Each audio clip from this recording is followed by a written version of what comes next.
자, 그 다음에 그 28페이지 보시면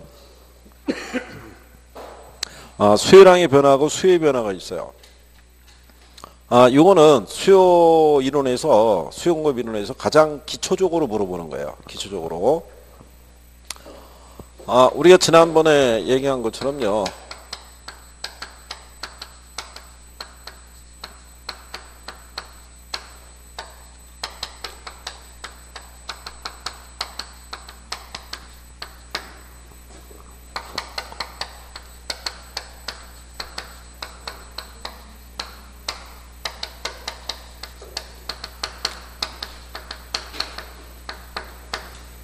자, 수요 곡선에서의 이동으로, 예? 예. 자, 수요 곡선에서의 이동으로 수요량이 변할 수 있어요, 없어요? 곡선에서의 이동으로 수요량은 변할 수 있다, 없다? 예? 수요 곡선의 이동으로 수요량은 변할 수 있다, 없다?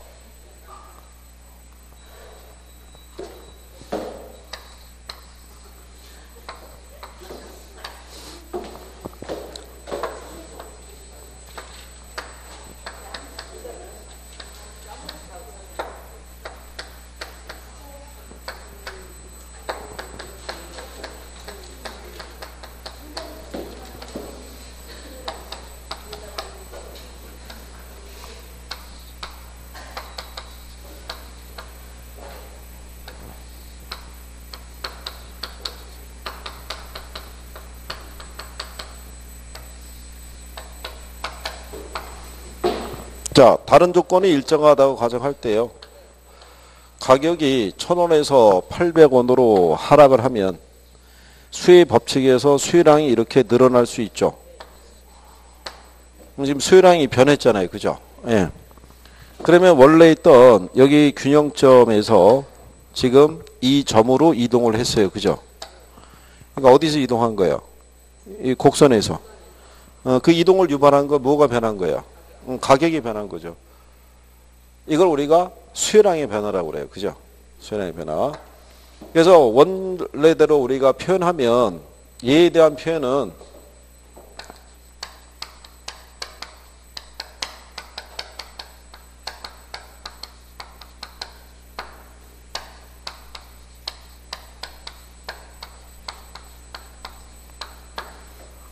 원문을 다 풀면 동일한 수요 곡선상에서의 점의 이동으로 명시할 수 있어요. 그죠?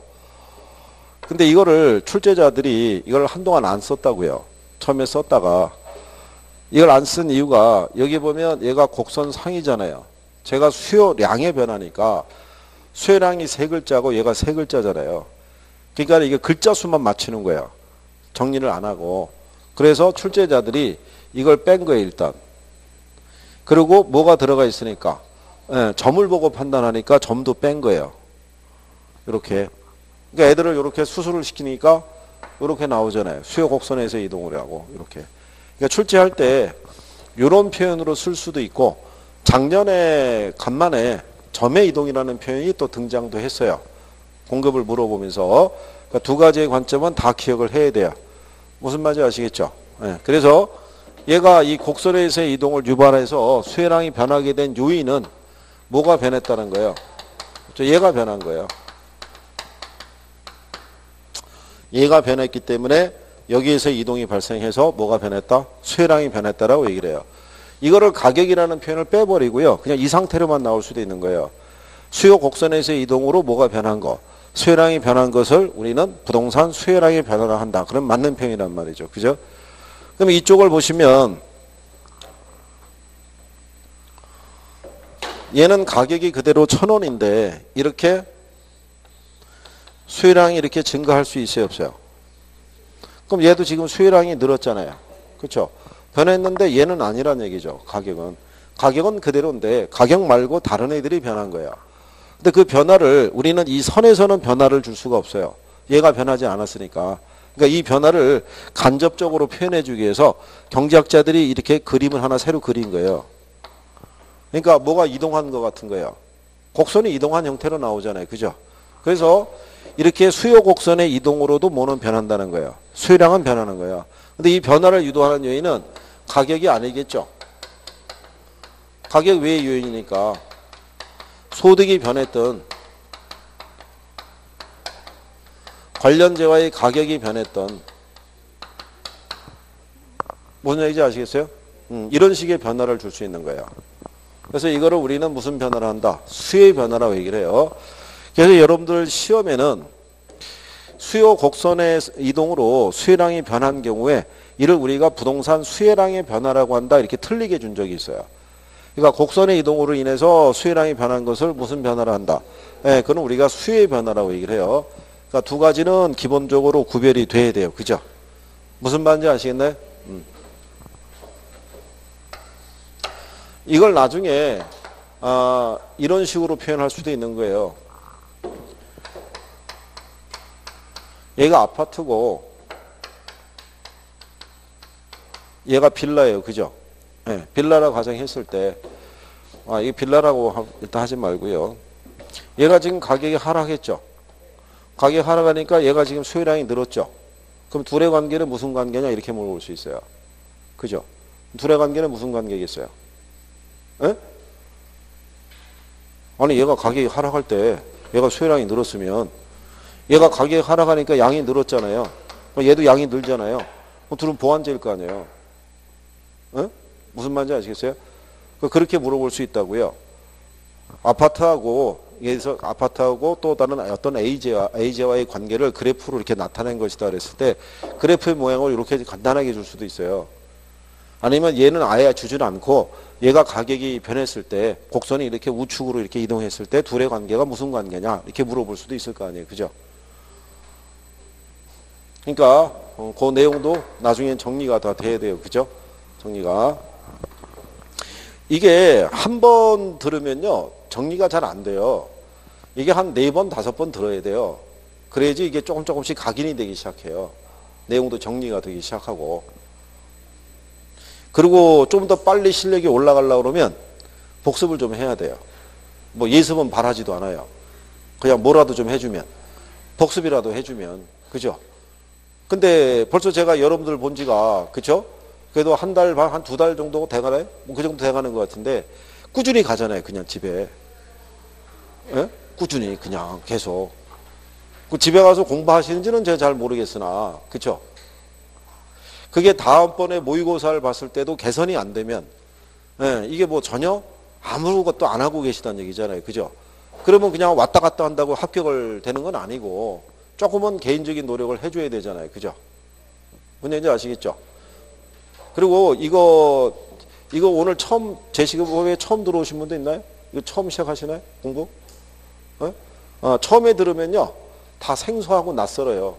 그리고 앞에 있는 사람들이 이것저것 대답을 한다라는 것은 그 사람이 먼저 나와서 공부했던 것도 있다라고 생각하시면 되겠고 그 사람들이 대답할 때 나는 무슨 말인지 전혀 모르니까 대답을 못한다고 해서 소외감을 느낄 필요는 없어요. 그죠? 예. 양반들이 대답을 또 하게 된 이유 중에 하나는요. 우연히 저하고 눈이 마주친 거죠. 그 차마 모른 체 할 수는 없으니까 일단 대답한 거니까 그렇게 생각하시고 복습을 상환하실 수 있어야 돼요. 이제 5, 6월 달이 중요한 달이에요. 5, 6월 달을 열심히 해서 1차가 어느 정도 정리가 좀 되시면 2차까지 함께 정리가 되는 동차를 노릴 수가 있는데 5, 6월 달을 대충 넘기게 되면요. 1차가 정리가 안 돼 있기 때문에 예, 그러면은 7월 달이 되면 2차를 버려요. 그리고 1차만 들어요. 1차만. 그러면 나중에 2차 과목 시간대에 참여하는 그 학생 수와 1차 과목의 학생 수가 현저하게 차이가 나요. 그렇죠? 그러면 2차 과목 선생님들 맥이 빠지죠. 그나마 많은 인원도 아닌데 여기서 또 패가 갈려가지고 그렇게 들어오면 그 얼마나 그러겠어요. 그죠? 그러니까 5, 6월 달이 아주 중요해요. 열심히 하셔야 돼요. 열심히. 이거 올해 합격해야 된다며요. 아니 물어보면 합격은 해야 된다고 그러고 공부는 안 하고 도대체 뭘로 지금 버티고 있는 거예요? 아니 그 근거 없는 자신감은 어디서 나오는 거예요? 어? 아니 아직도 그런 거예요? 내가 안 해서 그렇지 이거 맘만 먹으면 얘 뭐 한두 달이면 끝낼 수 있다 뭐 이런 거예요? 이거 절대 안 그래요. 왜 사람들이 1차부터 하겠어요? 1차는 단기간에 정리가 잘 안 된다고요. 이게 시간이 필요하단 말이에요. 시간이. 그리고 학개론하고 민법이 있을 때 얘한테 100% 올인하면 안 돼요. 그러면 5월달 들어왔을 때 쓰러지는 거예요, 이거. 얘를 막 전부 다 일주일 내내 얘를 공부하죠. 또 얘가 조금 알아가는 게 많아지는 것 같죠. 그렇다고 해서 얘가 성적이 80점 이렇게 안 나온다고요. 모의고사 봐도. 항상 일정한 점수 이상은 넘기 힘든 거예요, 민법의 특성상. 얘를 버려둔 상태에서 얘만 올인을 하게 되면 5, 6월달이 들어왔을 때 얘 때문에 쓰러지는 거예요. 공부한 건 없으니까 민법처럼 시간 투자한 것도 없고. 그러니까 본인들이 공부는 안 하고 성적은 안 나오니까 괜히 학교로 시간 들어가지고 삐진 표정으로 앉아있는 거예요. 아니 본인들이 안 한 거를 왜 이게 그런 학원들이 있단 말이야. 요즘은 트렌드가 얘가 쉽게 나오니까 얘를 같이 정리할 때 얘를 한 70% 비중을 뒀으면 얘도 한 30% 비중을 두고 공부를 해야 돼요. 그러면 얘는 이 정도의 비중을 두고 공부해도 모의고사 보면 얘하고 성적이 별반 차이가 없어요. 얘보다 그렇게 시간을 많이 투자 안 한 것 같아도. 그러니까 이거 조금만 하면 얘는 성적이 올라간다고요. 이거는. 그러니까 열심히 그렇게 해주셔야 돼요. 5월달 중요하니까. 아니 그나마 인원이 다 합격을 해도 지금 부족할 판에 여기서 또 패가 갈려가지고 합격과 불합격파가 나눠질 거예요. 에? 아니 지난번에 얘기한 그 드레스 코드 맞춘 거는 입어봐야 될 거 아니에요, 그죠? 에? 하여간 그 다음에 요거를 또 정리하셔야 돼요.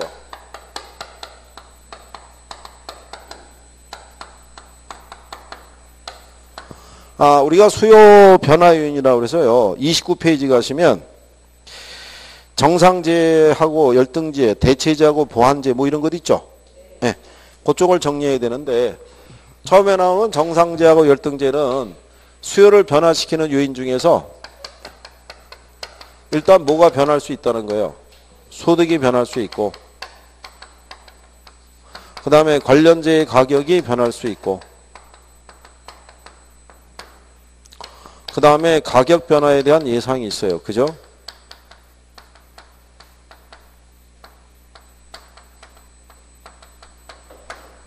자, 소득이 변할 수 있을 때 소득이 증가할 때 수요가 증가한 애들을 뭐라고 그랬어요? 이 수요가 감소한 애들을 열등제라고 얘기했어요. 그러면 어떤 게 정상제고 어떤 게 열등제라고 그랬어요? 이거. 어떤 게 정상제고 어떤 게 열등제라고 그랬어요?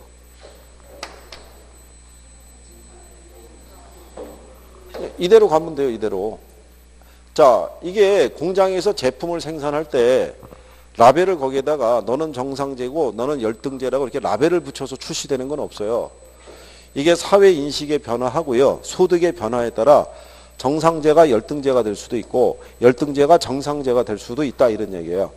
그러니까 일반적으로 그냥 소득이 증가할 때 수요가 늘어나면 걔는 정상제로 취급하고 오히려 감소하면은 무슨 제와다? 열등제로 취급하는 거예요. 우리가 대표적으로 지난번에 했던 게 무선호출기 삐삐 얘기했잖아요.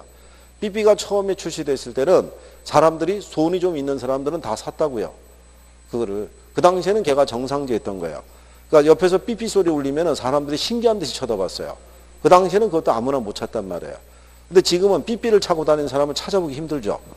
대부분 다 모바일 폰을 들고 다니니까. 그러니까 지금은 걔네가 열등제로 성격이 떨어진 거예요. 그죠? 그러니까 우리가 지금 소득이 좀 늘어날 때 소비를 많이 하는 재화들도 또 시간이 변하면은 걔들이 뭐로 바뀔 수 있는 거예요? 열등제로 바뀔 수 있는 거예요. 그래서 그냥 소득이 증가할 때 수요가 증가하면 무슨 제와? 정상제. 줄어들면 열등제라고 생각하시면 되고 수요가 불변인 애들도 있어요.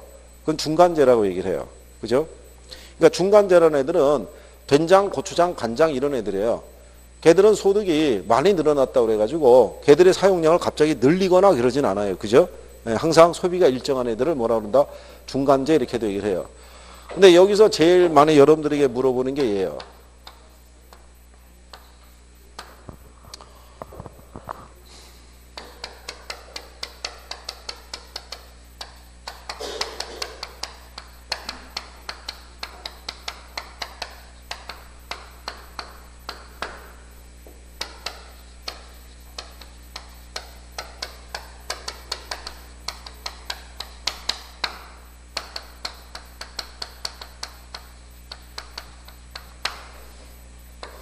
예, 여러분들 이제 기출에 나온 거예요.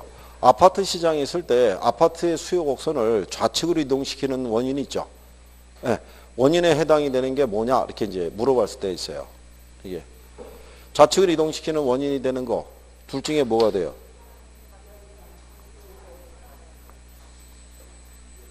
아니 어차피 둘 중에 하나잖아요. 그죠? 편하게. 자, 위에 걸 버려보세요. 얘가 하락하면, 예? 얘가 하락하면 얘가 좌측으로 가는 거예요. 그죠? 그렇잖아요.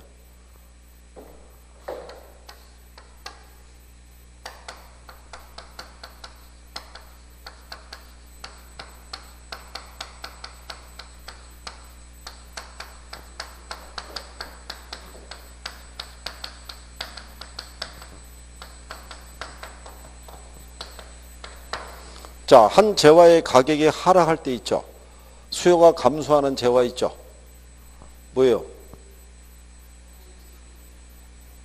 재화는 둘 중에 하나예요. 대체재 아니면 보완재. 둘 중에 어느 거? 지금 위에 거 우리가 했죠. 네. 이 논리나 얘랑 똑같은 거예요. 무슨 말인지 아시겠어요? 이것도 출제했었고 이것도 출제한 거예요. 이것도. 그러니까 공부하는 수험생들이 상승 쪽에서 얘기하면 조금 더 쉽게 인식을 해요. 그러니까 출제자들이 반대로 쓰는 거예요. 반대로. 가격이 뭐 했을 때, 하락했을 때.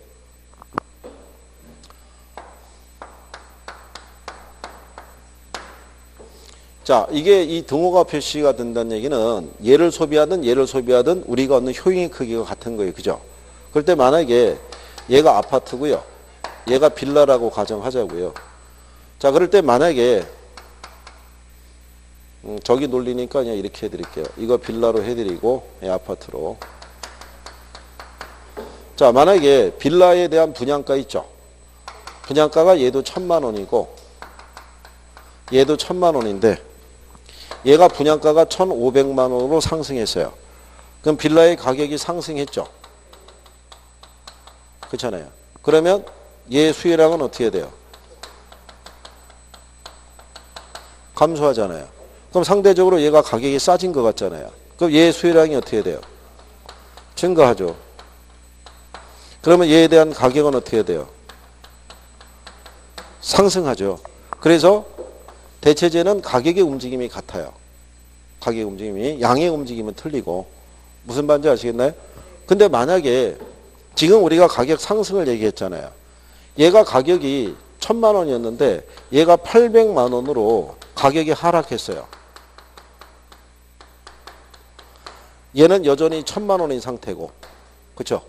그러면 얘가 가격이 하락하게 되면 상대적으로 얘가 가격이 비싸 보이잖아요. 그럼 얘에 대한 수요량은 어떻게 돼요? 네, 얘는 증가하겠으나 얘에 대한 수요량은 어떻게 돼요? 감소하겠죠. 무슨 말인지 아시겠나요? 이게 지금 그 표현이잖아요. 아파트적인 수요 곡선이 좌측으로 가는 것은 얘하고 무슨 관계에 있는 대체 관계에 있는 재화의 가격이 하락했으니까 얘 수요가 주는 거죠. 무슨 말인지 아시겠죠? 그러면 한 재화의 가격이 하락할 때 수요가 감소하는 재화를 뭐라고 그래요? 대체재잖아요. 얘가 가격이 하락하니까 얘 수요량이 줄잖아요. 같은 거잖아요. 같은 거. 그러니까 선생들이 대부분 설명을 해주면 가격이 상승한 걸 가지고 얘기를 해준다고요. 그럼 이걸 가지고 여러분들이 인식을 해요. 아, 이게 대체 관계구나. 근데 실전에서 나오는 거는 반대로 내주는 거예요. 가격이 하락한 경우를. 그러면 얘가 정확하게 정리가 되면 상승을 했든 하락을 했든 내가 다 인식할 수가 있는데 요게 다라고만 인식을 하게 되면 표현이 바뀌면 여러분들이 틀린단 말이죠. 그것만 잘 유념하시면 돼요. 무슨 말인지 아시겠죠? 네, 그래서 대체재 보완재 관계는 시험상에서 인용을 자주 해줘요. 어떤 형태든 간에. 그러니까 꼭 정리해줘야 돼요. 왜? 뭐요? 네. 네. 네.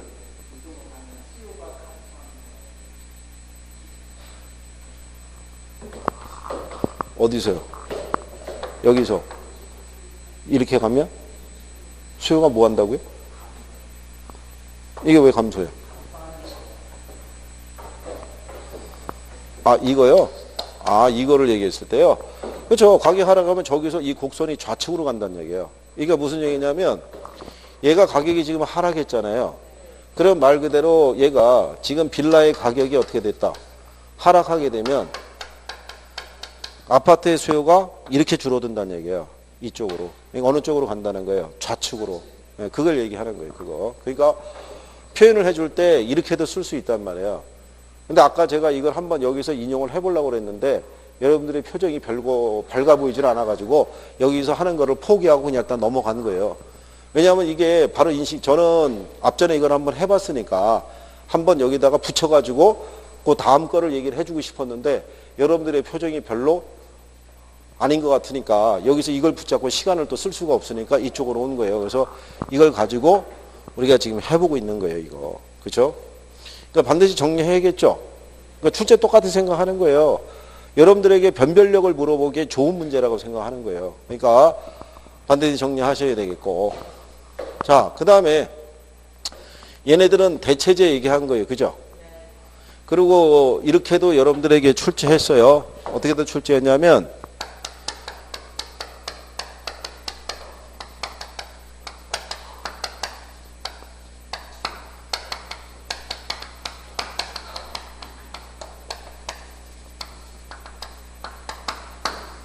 이렇게도 출제하는 거예요. 아파트의 가격이 상승할 때 아파트와 대체 관계에 있는 빌라의 가격은 상승한다. 이렇게. 맞아요? 틀려요? 맞는 내용이잖아요. 대체제는 가격의 움직임이 같으니까 이렇게도 실전에서 출제를 했다고요. 그러니까 여러 가지 형태로 물어볼 수 있는 거예요. 그러니까 출제자들이 선호하는 거예요. 여기를. 그리고 처음 들으신 분들은 대체제하고 보완제의 일단 성격을 잘 알으셔야 돼요. 그죠? 그러니까 대체제라는 의미는 우리나라 속담 기준하면은 꽁 대신 닭이라는 거예요. 그러니까 우리가 꽁을 우리가 먹고 싶은데 꽁고기 먹고 싶은데 꽁을 못 잡으면 뭐라도 삶아 먹을 수 있는 거예요. 닭을 왜 그렇게 삶아 먹을 수 있냐면 맛이 비슷하잖아요. 그러니까 효용이 서로 비슷한 애들을 무슨 제로 한다? 대체제라고 얘기하는 거예요. 근데 소비자들은 효용이 비슷하면 가격이 싼 걸 선호한다고요. 무슨 말인지 아시겠죠? 그런 논리로 인식하시면 되고, 그 다음에 보완제 애들이 있으면 보완제는 이렇게 플러스의 보호를 우리가 붙여줬어요. 그죠? 보완제들은 두 개의 재화의 결합이 됐을 때 효용이 발생한 애들을 우리가 보완제라고 얘기한 거예요. 그죠?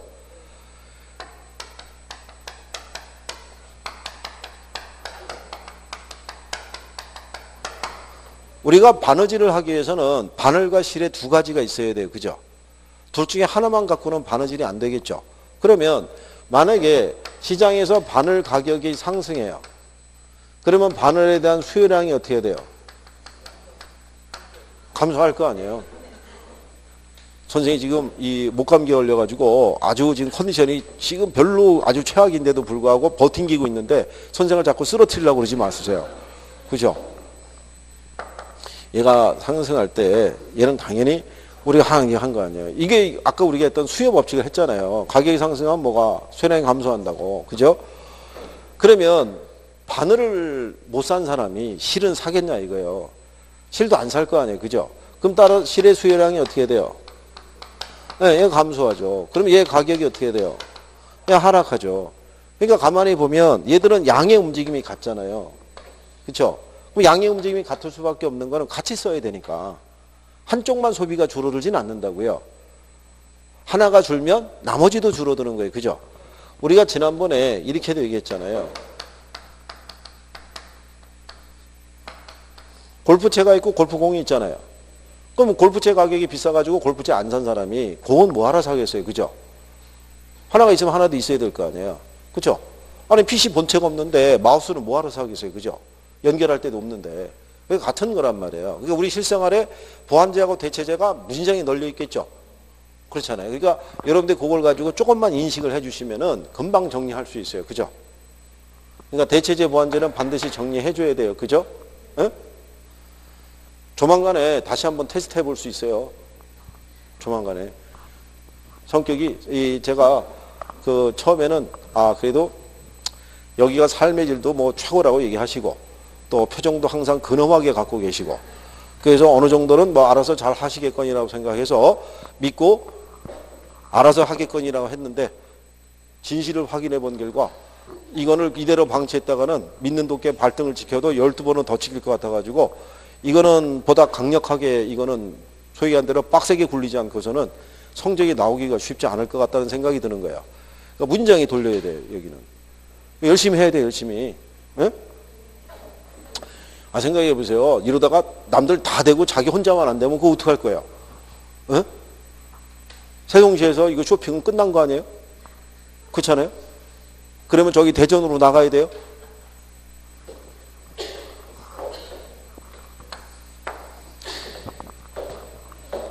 중요한 거니까 정리 잘 해두시고. 그래서 거기 29페이지 하단에 가면 동그라미 2번에 대체제하고 보완제 가격 변화에 따른 대상제와 수요 변화 이렇게 나와 있죠. 예, 거기는 어쨌든 별표하고 거기 관계를 잘 정리를 해두셔야 돼요. 그렇죠? 그리고 이제 뒤로 넘어가시면 거기 보면 당해제와 그 가격 변화에 대한 예상이 있죠. 이것도 시험에서 인용을 했어요. 박스로. 그러니까 다음에 이제 수요 곡선을 좌측으로 이동시키는 요인이 아닌 게 뭐냐 이런 거 물어볼 때 해준 거예요. 자, 수요자들은 가격이 올라갈 거라 예상이 되죠. 가격 상승이 예상이 되면 수요는 어떻게 돼요? 얘는 증가하는 거예요.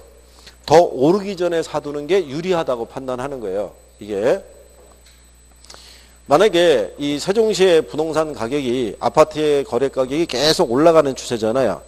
그 원래 여기서 내가 전세를 살든 아니면 인근에 뭐 대전이라든가 여기 살던 사람이 세종시로 주거 이동을 계획을 하고 있었는데 원래 계획은 하반기에 이사할 계획이었어요. 근데 지금 가격이 계속 올라가고 있다는 얘기는 하반기에 자기가 이쪽으로 이주할 계획을 세울 때쯤이면 이 수천만 원 더 올라갈 것 같은 거예요. 그러면 그 사람은 지금 융자를 받든 돈을 어디서 일시적으로 차용을 하든지 간에 지금 사두는 게 더 유리하다고 생각할 거예요. 그죠? 그러니까 오르기 전에 사두는 게 더 합리적이라고 생각할 때 가격 상승이 예상하면 수요는 어떻게 해야 돼요? 늘어나는 거예요. 근데 가격이 떨어질 거라 예상이 되면 수요는 감소하는 거예요. 관망세로 돌아서는 거예요. 떨어지는 추세인데 지금 사놓으면 그 가격 이하로 계속 떨어질 것 같은 생각이 드는 거예요. 그러니까 여기까지는 시험상에서 인용을 했으니까 구별을 해 주셔야 돼요. 그래서 정리를 꼭 잘 해주시고. 자, 그 다음에 그 밑에 가면 이제 공급이 있어요. 그죠?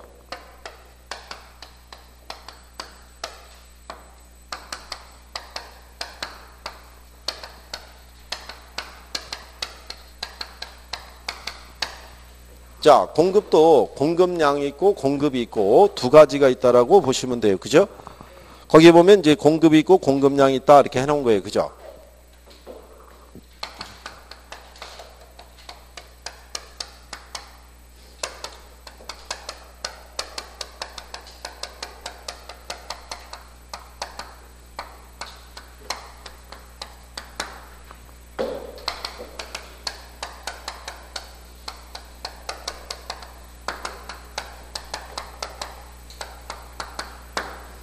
자, 우리가 아까 수요하고 수요량 해봤잖아요. 그죠?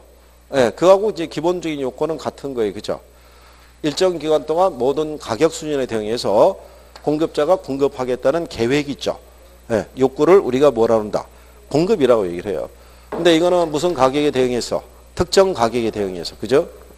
그럼 가령 예를 들어서 갑이라는 사람이 과일을 농협에 납품을 할 때 만약에 과일에 대한 납품 단가를 농협에서 정해줄 거 아니에요. 과일을 납품하면 단가를 만약에 얼마를 준다. 1,000원을 주면 10개를 공급해야지라고 계획을 세우고 있다가 단가가 높아지면은 몇 개를? 15개를. 2,000원으로 올라가면은 몇 개를?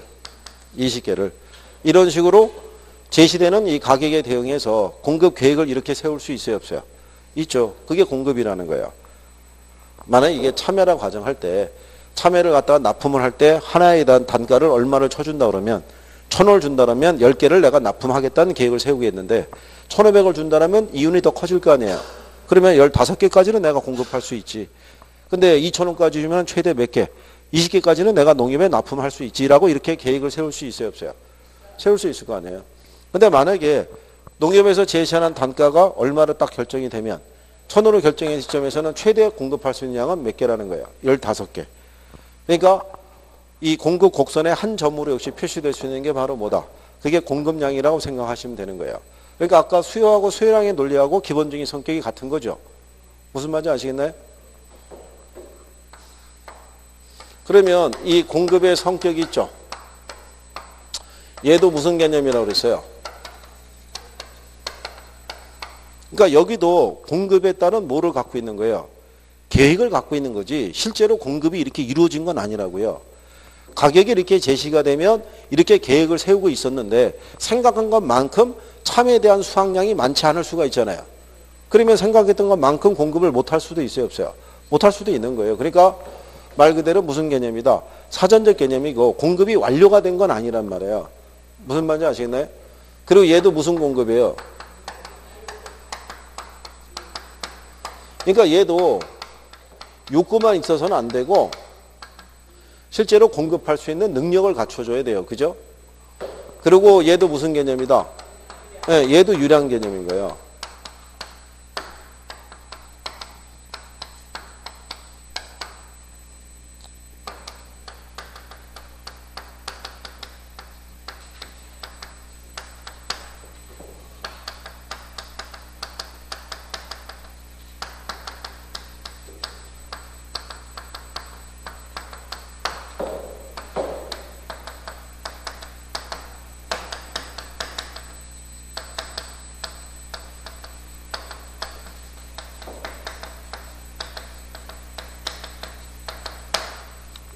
자, 여기 보면 세종시 소재하는 S건설이 있는데 작년에 주택 1000채를 분양을 했대요.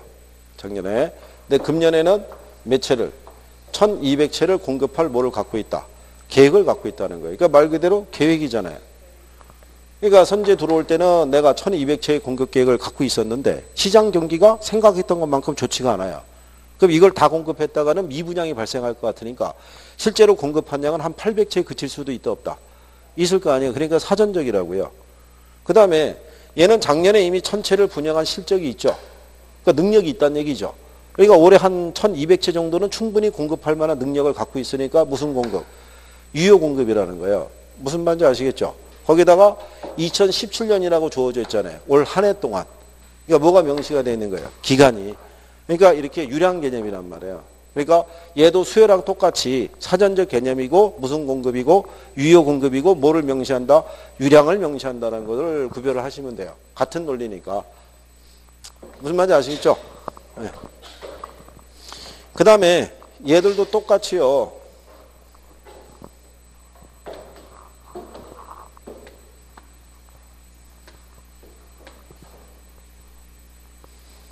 아까 우리가 수요 함수를 얘기했는데 얘네도 공급 함수가 있어요. 그죠?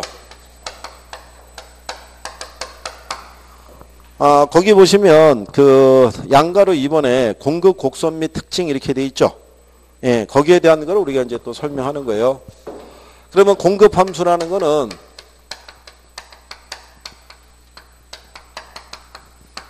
이 공급량에 영향을 주는 여러 가지 또 변수들이 있을 거 아니에요. 그죠?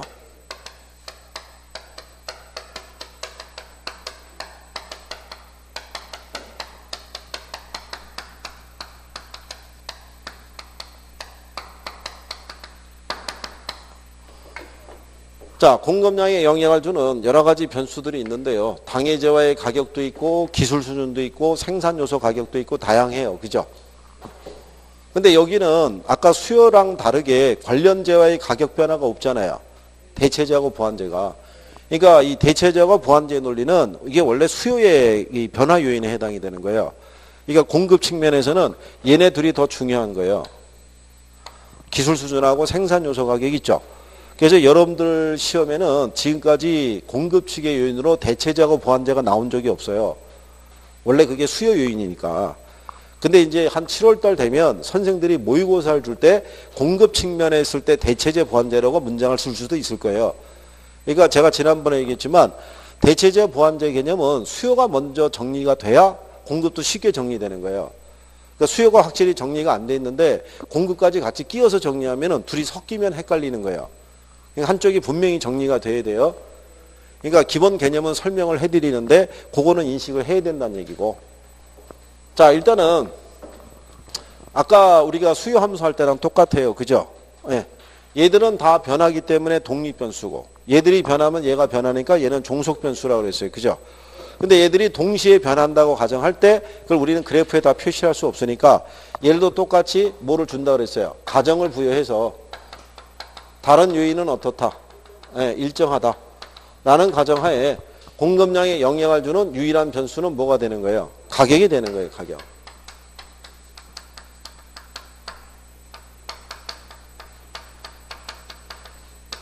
그래서 이거를 우리가 임의의 공급함수로 이렇게 표현했을 때, 그쵸? 여기 우리가 공급량이 미지수잖아요. 그죠? 그러니까 얘가 얼마가 되는 것은 이 가격에 따라서 틀려지겠죠. 그러니까 가격이 만약에 10이라고 그러면 공급량은 얼마겠어요? 100 플러스 2 곱하기 10에 놀리니까 얘가 120이 나올 거 아니에요. 그죠? 그럼 얘는 120. 근데 얘가 만약에 20이 된다 그러면 얘는 100 플러스 2 곱하기 20에 놀리니까 그럼 얘는 140이 나오겠죠. 자, 그러면 여기서도 똑같잖아요. 얘가 120이냐 140이 되느냐 여부는 가격에 의해서 결정이 되잖아요. 얘가 10이면 120이고 20이면 얼마? 140. 그럼 여기서도 다른 요인은 일정하다고 가정할 때 하나의 법칙이 도출이 되잖아요. 가격이 상승하면 공급량이 증가하죠. 근데 가격이 하락하면 공급량이 감소하잖아요. 그러니까 가격과 공급량이 서로 비례관계에 있다는 게 무슨 법칙? 그게 공급 법칙이에요. 그렇죠? 그러니까 가격이 만약에 10%가 상승하고 공급의 가격 탄력성이 0.8이라고 그러면 공급량은 몇 프로가 변화했겠어요? 얘가 만약에 가격이 10% 상승했을 때 공급의 가격 탄력성이 0.8이면 공급량은 몇 프로의 변화가 있다? 10 곱하기 0.8 하면 되잖아요. 그럼 8%가 늘었을 거 아니에요. 그죠? 8%가. 그러니까 얘는 왜 늘어난 걸로 얘기하냐면 이 가격이 상승할 때 얘가 늘어나잖아요. 그러니까 무슨 법칙 때문에? 공급 법칙. 그러니까 공급의 가격 탄력성은 공급 법칙을 반영해 준 거예요. 그렇겠죠? 자, 이 공급 법칙의 그림으로 나타난 게 공급 곡선이에요. 그죠?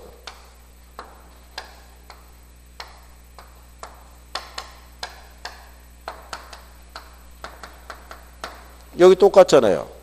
가격이 10하고 20일 때 120과 140이잖아요. 만나는 점이 있죠. 네, 이 점을 쭉 연결한 게 무슨 선? 이게 공급 곡선이죠. 그렇잖아요. 그래서 공급 곡선은 길기가 무슨 길을 가져요? 예, 우상향하는 길을 가져요. 그래서 이 곡선은 얘를 반영한 곡선이에요. 생산비를.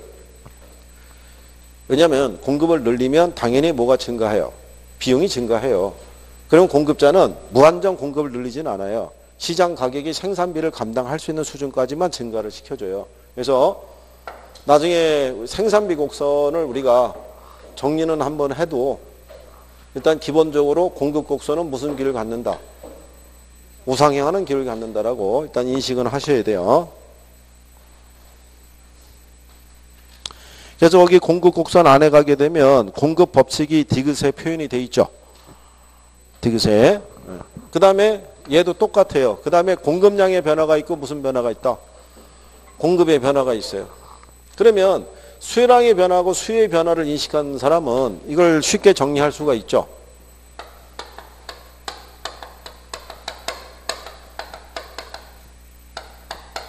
공급량의 변화가 있고 무슨 변화가 있다는 거예요. 자, 그러면 공급량의 변화를 유도하는 요인은 뭐가 있어요? 이거. 가격 하나밖에 없죠. 똑같아요. 수요랑. 여러분 왜 기출해 보면 이렇게도 나온 게 있어요.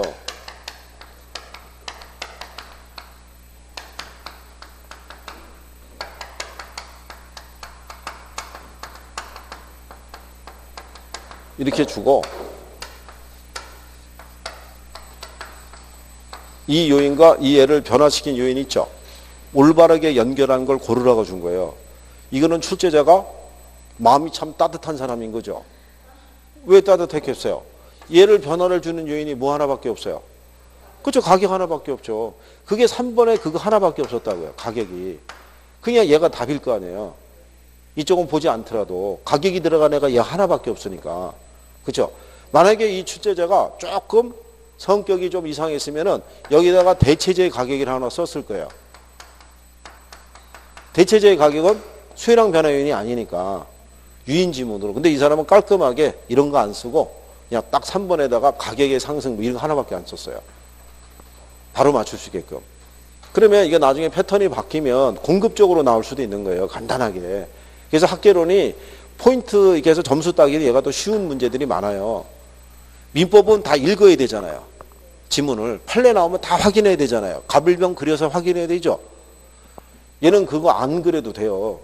그냥 보이면 찍어도 되는 수준의 문제들이 존재해요. 얘는. 그래서 여러분들이 용어만 조금만 이해를 해주시면 60점 넘기기가 별로 어렵진 않아요. 얘가. 그죠? 아니 여기서 표정을 보면 뭐 대충 뭐 다 이해하고 있다는 표정 같은 거예요. 그리고 자세가 무슨 자세인 줄 아세요? 작년 합격자가 참관차 온 거야.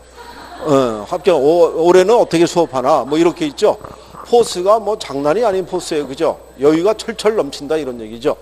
근데 뭐만 물어보려고 그러면 못 들은 체 하거나 그렇잖아요. 선생님이 뭐 좀 잔소리 좀 하려고 그러면 갑자기 시무룩한 표정을 짓다가도 쉬는 시간 되면 그렇게 활기찰 수가 없어요. 그죠?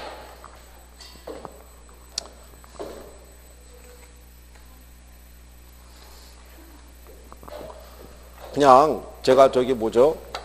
1차만 합격을 시키는 것 같으면 잔소리 안 해도 돼요. 그냥 이렇게 쭉 가서 1차만 합격을 시키면 원래 제가 할 수 있는 역할은 거기까지예요. 여러분은 2차로만 넘겨드리면 되는 거예요. 최종 합격은 2차 과목 선생님들하고 따지는 거고 근데 동차를 합격을 시켜보려고 우리 얘기하는 거예요. 잔소리를. 남은 기간 동안에 1차만 하면 뭔 걱정이 있겠어요. 그죠?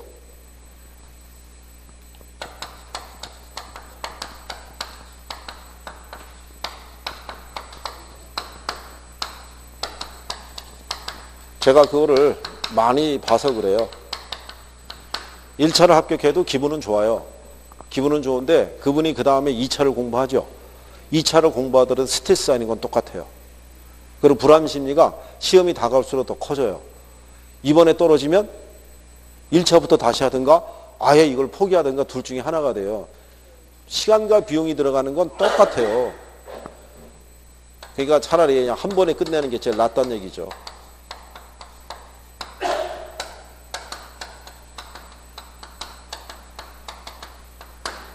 자, 공급 곡선에서의 이동으로 공급량 변할 수 있다 없다?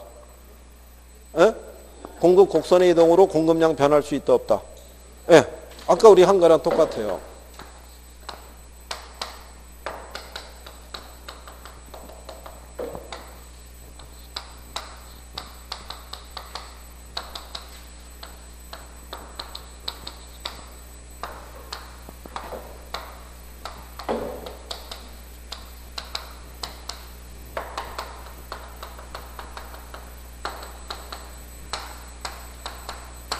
자, 다른 요인이 일정하다고 가정할 때 가격이 이렇게 상승해요. 가격이 상승하면 공급 법칙에 의해서 공급량이 어떻게 돼요? 늘어나겠죠. 그럼 지금 공급량이 증가했잖아요. 증가하게 됐을 때 여기 있던 균형점에서 여기 있는 이 A점을 이렇게 이동하겠죠. 그럼 어디서 이동한 거예요? 곡선에서. 그죠? 또는 이걸 표현할 때 동일한 공급 곡선상에서의 점의 이동이라고 표현할 수도 있죠. 이렇게 이동을 유도한 거는 뭐가 변했기 때문에? 가격이. 그러니까 얘의 변화를 유도한 거는 얘가 변한 거죠. 그렇죠? 근데 이쪽 애들도 똑같죠. 가격은 그대로 1,000원인데 이렇게 공급량이 늘어날 수 있어요, 없어요? 그럼 얘도 지금 공급량이 변했잖아요. 변했는데 가격은 아니란 얘기죠. 가격이 아니니까 이 선에서는 변화를 표시할 수가 없죠. 그러니까 뭐를 하나 새로 그리는 거예요. 선 하나 새로 이렇게 그리는 거죠. 그러면 뭐가 이동한 거예요? 곡선이 이동한 거잖아요. 그럼 얘가 이동을 했던 것은 가격은 아니겠죠. 그러니까 가격 이외의 요인이 있죠. 기술이 발달했다거나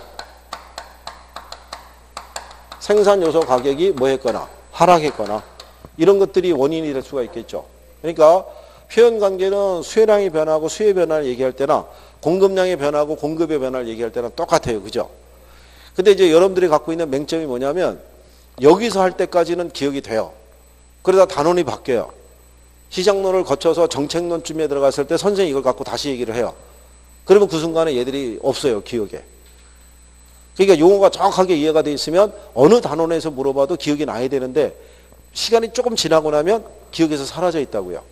그러니까 계속 뭐를 해야 되는 거예요. 네, 복습을 계속 해야 되는 거예요, 복습을.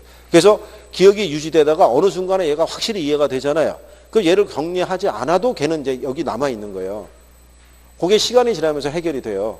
그러니까 많이 볼수록 유리해요. 한 번 더 본 사람이 합격할 확률이 더 커요. 그러겠죠? 자, 그 다음에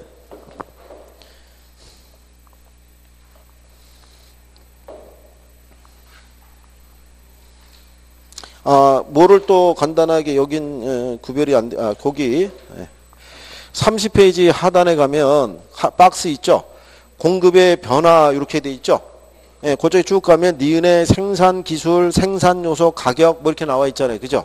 예, 그게 뭐냐면 그게 공급 변화 요인이에요.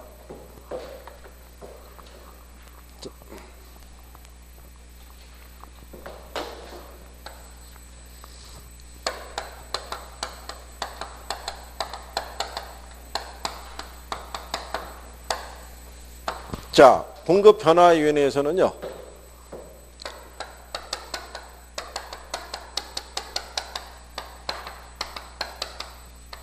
이 기술 수준이 변할 수 있죠. 공급 변화시킬 때. 그 다음에 생산 요소 있죠.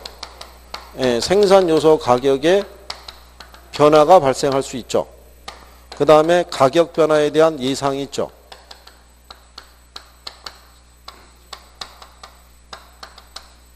이런 게 있을 수 있어요. 그죠? 건축 기술이 발달하게 되면 동일한 생산비에서도 공급은 더 많이 늘릴 수 있어요, 없어요? 많이 늘릴 수 있죠. 그리고 여기 있는 생산 요소 가격을 주로 많이 물어봐요. 여러분들에게는 지난번에 얘기했죠. 생산 요소라는 거는 제품의 생산을 위해서 투입하는 재료를 생산 요소라고 그랬어요. 그죠? 그 재료에 대한 대가로 주는 게 바로 뭐다? 생산 요소 가격이죠.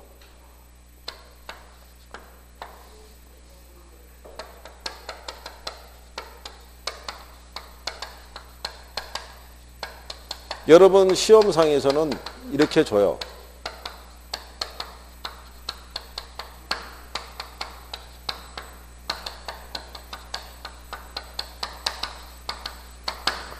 자, 주택 건설용 택지 가격이 있죠.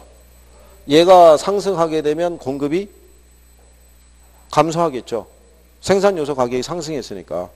얘가 하락하면 공급이 늘어나겠죠. 건설 농자 임금이 증가하면 공급은 감소할 것이고, 얘가 하락하면 공급은 늘어나겠죠.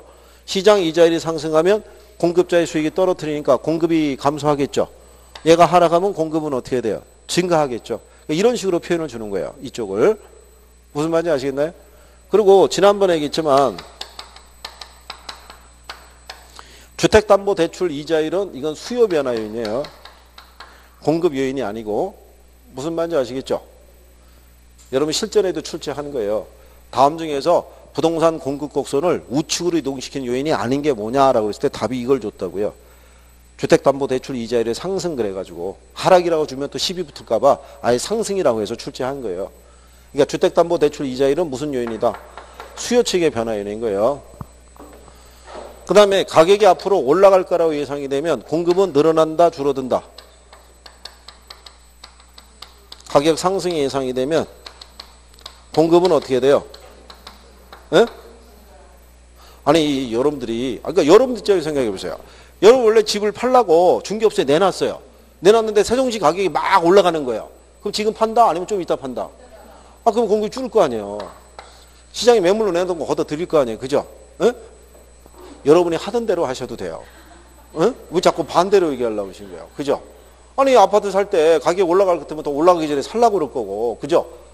뭔지 아시겠나요? 그래서 공급 변화에 인해서 기본적인 것도 정리를 해 두셔야 되고요. 그 다음에 이제 옆 페이지에 가시면 거기 그래프가 있죠. 중간에 가면 토지의 물리적 공급 이런 게 있죠. 요게 뭐 얘기하냐면 이제 부동산 공급을 얘기하는 거예요. 공급을.